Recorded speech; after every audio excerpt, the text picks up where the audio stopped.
परिचय। नमस्ते पिताजी। माँ ने मुझसे ये गोली आपको देने के लिए कहा और इसे लेने के बाद आप बेहतर महसूस करेंगे। ठीक है, लाओ इसे मुझे दे दो। पिताजी, यह गोली आपके स्वास्थ्य को किस प्रकार प्रभावित करती है? ये गोली मेरे शरीर को ताकत देती है और इसे खाने से मैं ठीक हो जाऊंगा। पिताजी, यह गोली किस चीज की बनी है? रोहित, ये संपूरक गोलियां हैं और इस गोली में लैक्टिक बैक्टीरिया यानी जीवाणु का प्रयोग किया गया है जो मेरे शरीर को ताकत देता है। पिताजी, बैक्टीरिया क्या है? बेटा, ये एकल कोशिकीय सूक्ष्म जीव हैं। वे हर जगह मौजूद हैं, जैसे कि हमारे भोजन में और वायु में आदि। वाह, ये तो काफी रोचक है पिताजी। क्या तुम और अधिक जानना चाहते हो? हाँ पिताजी। इस पाठ में आप जानेंगे कि सूक्ष्म जीव मानव जीवन में किस प्रकार सहायक हैं। उद्देश्य। इस पाठ के अंत में आप निम्न करने में सक्षम हो जाएंगे। व्याख्या करना कि सूक्ष्म जीव हर जगह उपस्थित हैं। औद्योगिक स्तर पर सूक्ष्म जीवों से प्राप्त उत्पादों की व्याख्या करना। सूक्ष्म जीवों की सहायता से वाहित मल उपचार की व्याख्या करना। सूक्ष्म जीवों की सहायता से बायोगैस के उत्पादन की व्याख्या करना। जैव नियंत्रण कारकों के रूप में सूक्ष्म जीवों को जानना और जैव उर्वरकों के रूप में सूक्ष्म जीवों को समझना। घरेलू उत्पादों में सूक्ष्म जीव। सूक्ष्म जीव बहुत छोटे जीव होते हैं। वे इतने सूक्ष्म होते हैं कि बिना किसी सूक्ष्मदर्शी के दिखाई नहीं देते, जबकि उनकी पृथ्वी पर अधिकता है। वे हर जगह रहते हैं, वायु, मृदा, चट्टान और जल में। ये सूक्ष्म जीव पादपों और जंतुओं के साथ साथ मानव शरीर में भी पाए जाते हैं।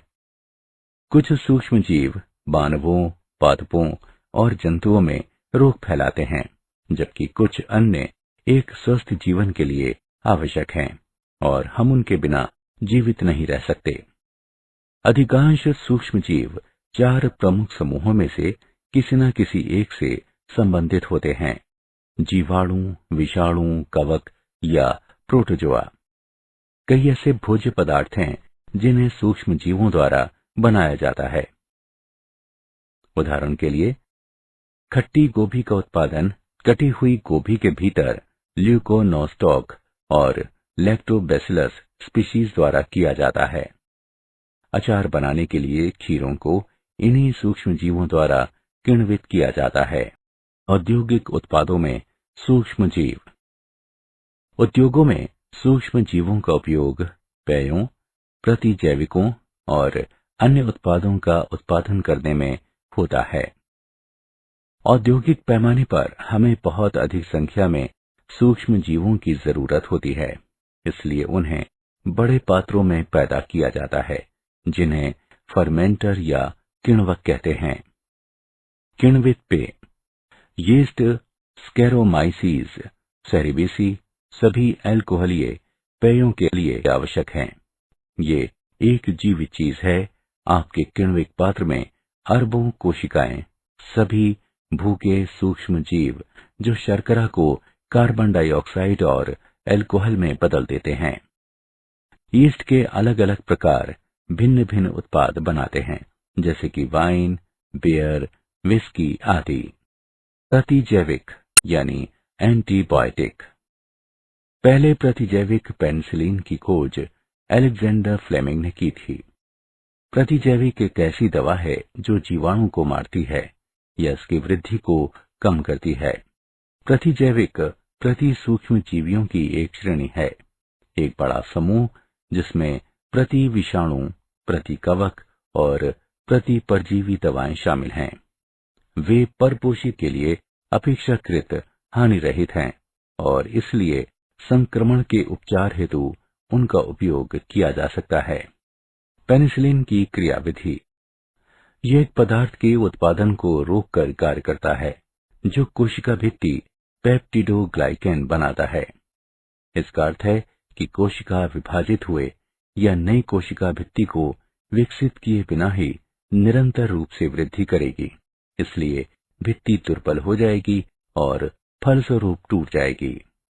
रसायन, एंजाइम तथा अन्य जैव सक्रिय अणु। निम्नांकित तालिका कार्बनिक अम्लों और उनका उत्पादन करने वाले सूक्ष्म जीवों की एक सूची प्रदान करती है। एंजाइमों का उत्पादन सूक्ष्म जीवों, लाइपेज, प्रोटीएजेज और पैक्टिनेजेज की सहायता से होता है। लाइपेज एक ऐसा एंजाइम है जो भोजन की वसाओं को तोड़ने में प्रयुक्त होता है ताकि उन्हें आंतों द्वारा अवशोषित किया जा सके। प्रोटीएजेज का आशय एंजाइमों के उस समूह से है जिसका उत्प्रेरकीय कार्य प्रोटीनों के पेप्टाइड बंधों को तोड़ना है। पैक्टिनेजेज एंजाइमों का एक ऐसा संग्रह है जो पैक्टिनों को तोड़ने में समर्थ है। पैक्टिन एक ऐसा पदार्थ है जो पादप कोशिकाओं की कोशिका भित्ति को बनाए रखता है। जैव सक्रिय अणु। एक जैव सक्रिय अणु साइक्लोस्पोरिन ए एक शक्तिशाली प्रतिरक्षा निरोधक कारक है। माइलोटॉक्सिटी की जिसकी कमी इसे नॉन स्टेरॉयडल दवाओं में अनूठा बनाती है, प्रतिरक्षा निरोधन के लिए वर्तमान में जो दी जाती है। इसका उत्पादन ट्राइकोडर्मा पॉलीस्पोरम कवक द्वारा किया जा सकता है। मूल्यांकन। आगे बढ़ने से पहले आइए देखें कि आपने कितना सीखा। निम्न का मिलान करें।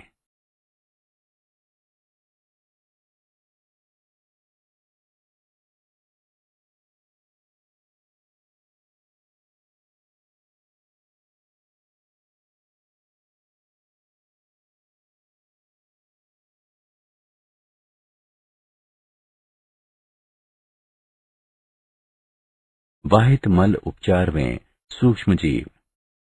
नगरीय व्यर्थ जल को वाहित मल कहते हैं, जिसमें बड़ी मात्रा में कार्बनिक द्रव्य तथा सूक्ष्म जीव होते हैं, जिनमें से कई रोगजनक होते हैं और कुछ परपोषित होते हैं।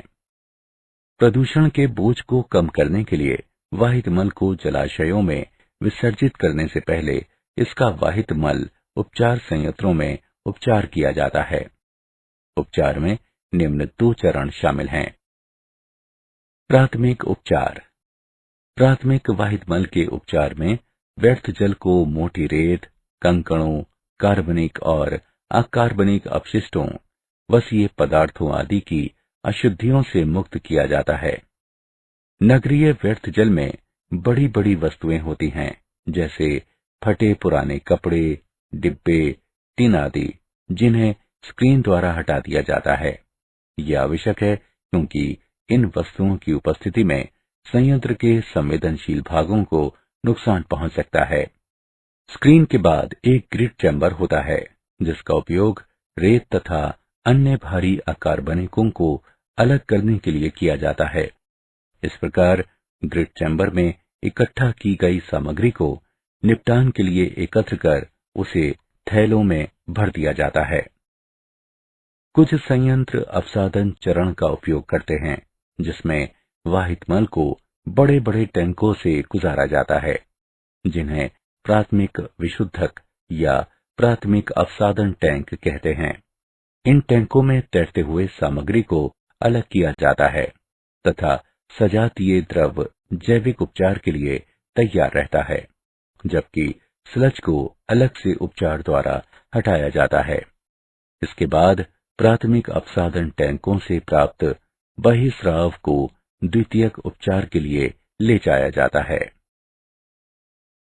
द्वितीयक उपचार या जैव उपचार।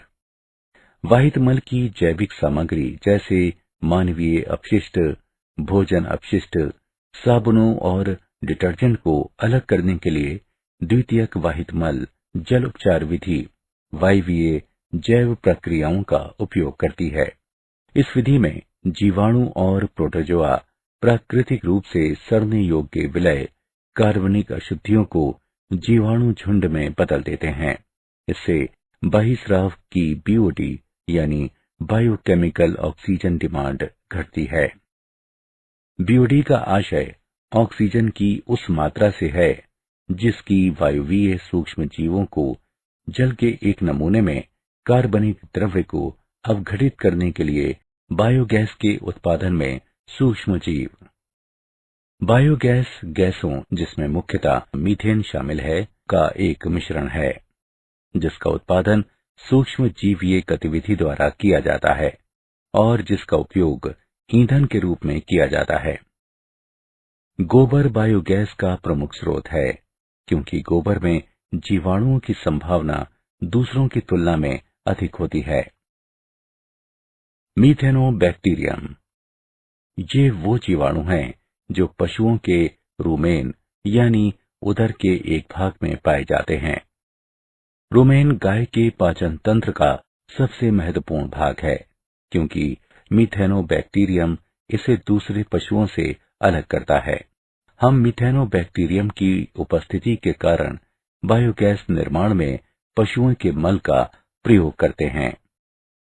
मीथेनोबैक्टीरियम मीथेन गैस का निर्माण करते हैं जो अत्यधिक ज्वलनशील होती है।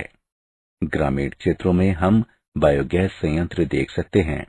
ये जीवाणु बायो अपशिष्ट को उपयोगी खाद में भी बदल सकता है। बायोगैस संयंत्र। बायोगैस संयंत्र एक ईंट और सीमेंट की अवसंरचना होती है जिसमें निम्न 5 भाग होते हैं: मिश्रण टैंक, निवेश कक्ष, डाइजेस्टर, निर्गत कक्ष और ओवरफ्लो टैंक। क्रियाविधि। जैव द्रव्य के विविध रूपों को जल की बराबर मात्रा के साथ मिश्रण टैंक में मिलाया जाता है। ये कर्दम का निर्माण करता है। कर्दम को निवेश कक्ष के माध्यम से डाइजेस्टर में भरा जाता है। जब डाइजेस्टर आंशिक रूप से कर्दम द्वारा भर जाता है तो कर्दम को भरना रोककर संयंत्र को लगभग 2 माह के लिए अप्रयुक्त छोड़ दिया जाता है। इन 2 माह के दौरान कर्दम में उपस्थित अवायवीय जीवाणु जल की उपस्थिति में जैव द्रव्य को अपघटित या किण्वित करते हैं। अवायवीय किण्वन के फलस्वरूप बायोगैस का निर्माण होता है जो डाइजेस्टर के गुंबद में एकत्र होने लगती है। जब अत्यधिक बायोगैस जमा हो जाती है तो बायोगैस बलों द्वारा आरोपित दाब से प्रयुक्त कर्दम निर्गत कक्ष में चली जाती है। निर्गत कक्ष से प्रयुक्त कर्दम ओवरफ्लो टैंक में पहुंचती है। प्रयुक्त कर्दम को मानवीय तरीके से ओवरफ्लो टैंक से निकाल लिया जाता है और इसका उपयोग पादपों के लिए खाद के रूप में किया जाता है। जब भी बायोगैस की आपूर्ति की जरूरत होती है, पाइपलाइन जैव नियंत्रण कारक के रूप में सूक्ष्म जीव। जैव नियंत्रण पीड़क जीवों की संख्या को विनियमित करने के लिए एक जीव का सोद्देश्य उपयोग है।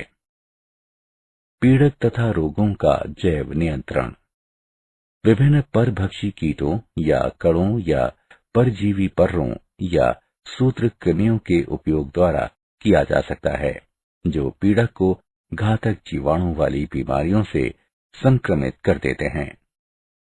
ये खाने योग्य तथा सजावटी पादपों दोनों के लिए पीड़क नियंत्रण की एक सुरक्षित विधि है जो सही दशाओं में उत्कृष्ट परिणाम दे सकती है।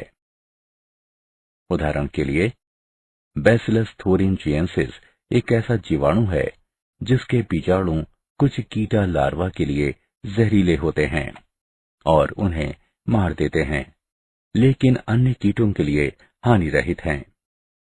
पादप रोगों का उपचार या नियंत्रण के लिए एक अन्य जैव नियंत्रण विकसित किया जा रहा है जो कवक ट्राइकोडर्मा है, जो मृदा तथा मूल पारिस्थितिक तंत्र में मुक्त जीवित होता है और कई पादप रोगों के विरुद्ध प्रभावी है। जैव उर्वरक के रूप में सूक्ष्म जीव।